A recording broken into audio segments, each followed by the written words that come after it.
Good morning class. आज हम BEd 4th semester का सब्जेक्ट है समकालीन भारत एवं शिक्षा। जी ठीक है, ये इसका फर्स्ट यूनिट है जिसकी टॉपिक है वैदिक शिक्षा। ठीक है, वैदिक शिक्षा क्या होती है, इसकी अवधारणा क्या होती है। ऐतिहासिक प्रमाणों से मालूम होता है कि प्राचीन भारत में व्यवस्थित शिक्षा प्रणाली उपलब्ध थी।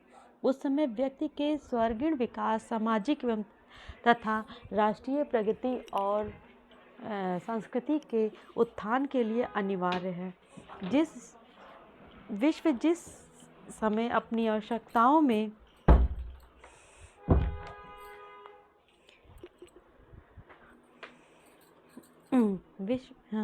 आवश्यकताओं में डूबा था तथा उसमें असभ्यता व्याप्त थी, उस समय हमारे देश की शिक्षा पद्धति पूर्णतः स्वर्गीणता, धार्मिक सांस्कृतिक ज्ञान को अपना लक्ष्य बनाए हुई थी। उस समय भी हमारे देश की सभ्यता व संस्कृति विश्व के शिखर पर विद्यमान थी। उसी को हम वैदिक कालीन शिक्षा कहते हैं। ठीक है,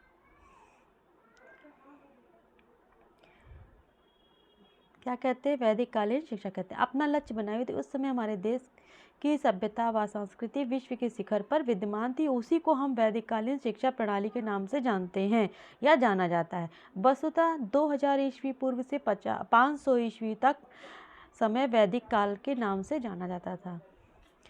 अगला है वैदिक काल। वैदिक शिक्षा का अर्थ। वैदिक शिक्षा जो औपचारिक होती थी, क्योंकि बालक को जीवन के शुरू से कुछ साल आश्रम में रहकर ब्रह्मचार्य यानी शादी नहीं करना रहता है का पालन करना पड़ता था। मतलब वैदिक शिक्षा जो औपचारिक होती थी, क्योंकि बालक को जीवन के शुरू के कुछ साल आश्रम में रहकर ब्रह्मचार्य का जीवन मतलब ब्रह्मचारी जीवन का पालन करना पड़ता था और गुरु से ज्ञान प्राप्त करना था। ठीक, इसका अर्थ है वैदिक शिक्षा जो औपचारिक होती थी, क्योंकि बालक को जीवन के शुरू से कुछ साल तक आश्रम में रहकर ब्रह्मचारी यानी शादी न करने का पालन करना रहता था और गुरु से ज्ञान प्राप्त करना था। ठीक है, पहला पॉइंट है इसका, किसके अनुसार, अल्तेकर के अनुसार शिक्षा को ज्ञान, प्रकाश और शक्ति का ऐसा स्रोत माना जाता था जो हमारी शारीरिक, मानसिक और भौतिक आध्यात्मिक शक्तियों तथा क्षमताओं का उत्तरोत्तर और सामंजस्यपूर्ण विकास करके हमारे स्वभाव में परिवर्तन करती है और उत्कृष्ट बनाती है।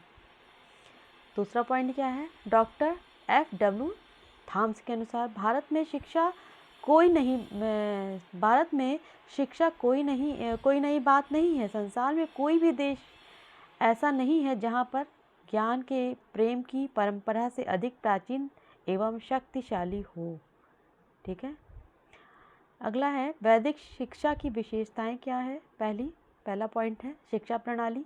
वैदिक शिक्षा में माता पिता को छोड़कर गुरुकुल में रहकर ही शिक्षा प्राप्त किया करते थे। गुरु मौखिक प्रवचन द्वारा शिक्षा प्रदान करते थे और छात्र उन्हें सुनने के बाद मनन और चिंतन करते थे। उस समय मौखिक पद्धति का ही प्रचलन था। ठीक, गुरुकुल में रहकर ही शिक्षा प्राप्त किया करते थे। गुरु मौखिक प्रवचन द्वारा शिक्षा प्रदान करते थे और छात्र सुनने के बाद मनन चिंतन करते थे। उस समय मौखिक पद्धति का प्रचलन हुआ था। कभी कभी वाद विवाद करना, कथा प्रणाली का प्रयोग, गृह कार्य देना आदि का प्रयोग भी किया जाता था। ठीक, दूसरा पॉइंट क्या है, प्रकृति से संपर्क। प्रकृति से संपर्क क्या है, प्राचीन काल में शिष्य ऋषियों और मुनियों के चरणों में बैठकर ज्ञान संचय करते थे, अतः वह प्रकृति के प्रत्यक्ष संपर्क में रहते थे, जिससे उनके शरीर और मानसिक विकास का अत्यंत प्रभाव पड़ता था। गुरुदेव रविंद्रनाथ टैगोर जी के अनुसार मतलब उनका कहना था, भारत में वनों में सभ्यता की जो धारा प्रभावित हुई उसने संपूर्ण भारत को आप्लावित कर दिया। ठीक, तीसरा पॉइंट क्या है, गुरुकुल प्रणाली में क्या हुआ। गुरुकुल प्रणाली प्राचीन भारतीय शिक्षा की एक प्रमुख विशेषता थी, छात्र अपने गुरु के पास उसके कुल के सदस्य के रूप में रहकर ज्ञान प्राप्त करते थे और उससे वास्तविक जीवन की शिक्षा प्राप्त करते थे। ठीक है, अगला पॉइंट क्या है? अध्ययन की अवधि। प्राचीन काल में अध्ययन की अवधि साधारणतया 12 वर्ष की थी। इस अवधि में छात्र केवल एक वेद का ही अध्ययन कर सकते थे। यदि उन्हें एक से अधिक वेद का अध्ययन करना होता था या करना चाहते थे तो उन्हें प्रत्येक वेद के लिए 12 वर्ष व्यतीत करने होते थे आश्रम में। ठीक है, अगला क्या है? प्राचीन समय में संपूर्ण शिक्षा धर्म से ही प्रेरित थी। शिक्षा के आदर्श, उद्देश्य, व्यवस्था, विषय सामग्री, यहाँ तक कि छात्रों का दैनिक जीवन भी धर्म पर अवलंबित था। ज्ञान का अर्जन धर्म के द्वारा धार्मिक कर्तव्य में किया जाता था। ठीक, अगला पॉइंट क्या है? सार्वभौमिक एवं निःशुल्क शिक्षा। क्या है सार्वभौमिक और एवं निःशुल्क शिक्षा? क्या है? प्राचीन भारत में शिक्षा निःशुल्क एवं सभी के लिए थी। पहले के ज़माने में शिक्षा का कोई शुल्क नहीं लगता था, वो निःशुल्क थी और ये शिक्षा सभी के लिए थी। शिक्षा समाप्ति पर छात्र अपने गुरु को गुरु दक्षिणा के रूप में धन, भूमि, पशु, अन्न भी देते थे। ठीक, पहले के लोग शिक्षा के रूप में, गुरु दक्षिणा के रूप में क्या देते थे? शिक्षक को धन देते थे, अपनी भूमि देते थे, पशु दे देते थे और अपना अन्न दान, मतलब जिसको बोलते हैं, वो भी दे देते थे। ठीक है, अगला पॉइंट है शिक्षण विधि। प्राचीन काल में शिक्षण विधि के रूप में व्याख्यान तथा मौखिक थी, जिसमें छात्र श्रवण, मनन और स्वाध्याय और पुनरावृत्ति करते थे। ठीक है, प्राचीन काल में शिक्षण विधि के रूप में व्याख्यान मतलब मौखिक व्याख्या के द्वारा, मौखिक बोलकर, जिसमें छात्र श्रवण मतलब अपने अंदर ग्रहण करते थे, श्रवण, मनन मन लगा के पढ़ते थे, मन से, स्वाध्याय वो खुद से पढ़ाई करते थे। ठीक है, ये शिक्षण विधि थी इसकी। अगला पॉइंट क्या है? छात्र जीवन के नियम क्या थे? विद्यार्थी जीवन पूर्ण ब्रह्मचार्य का जीवन था, जिसमें ब्रह्मचारी को रहन सहन, खान पान, वेशभूषा आदि संबंधी नियमों का जागरूक होकर पालन करना था।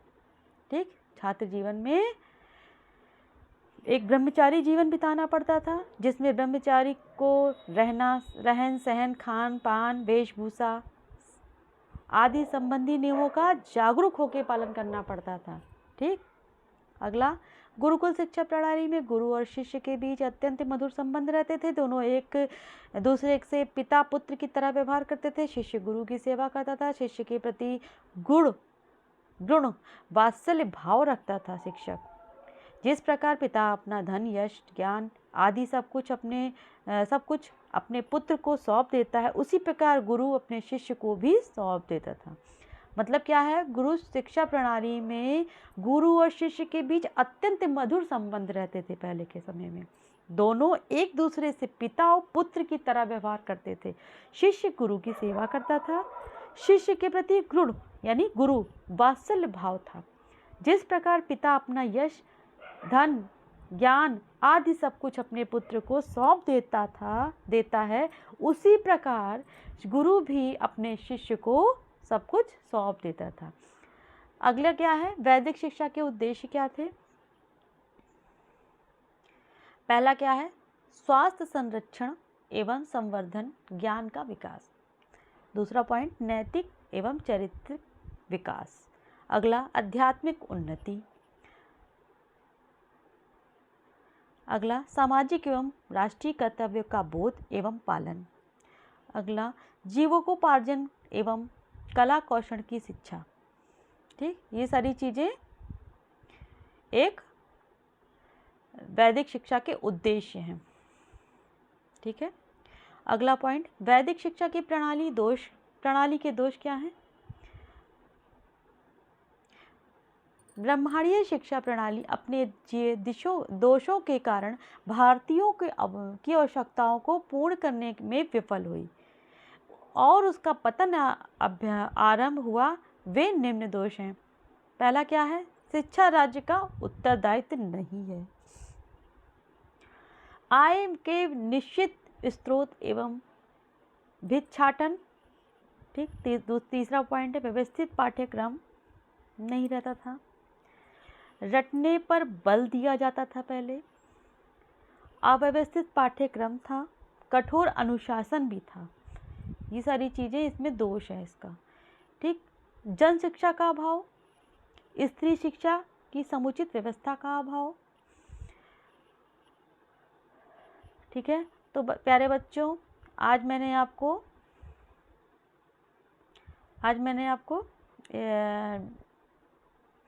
4th सेमेस्टर के फर्स्ट यूनिट में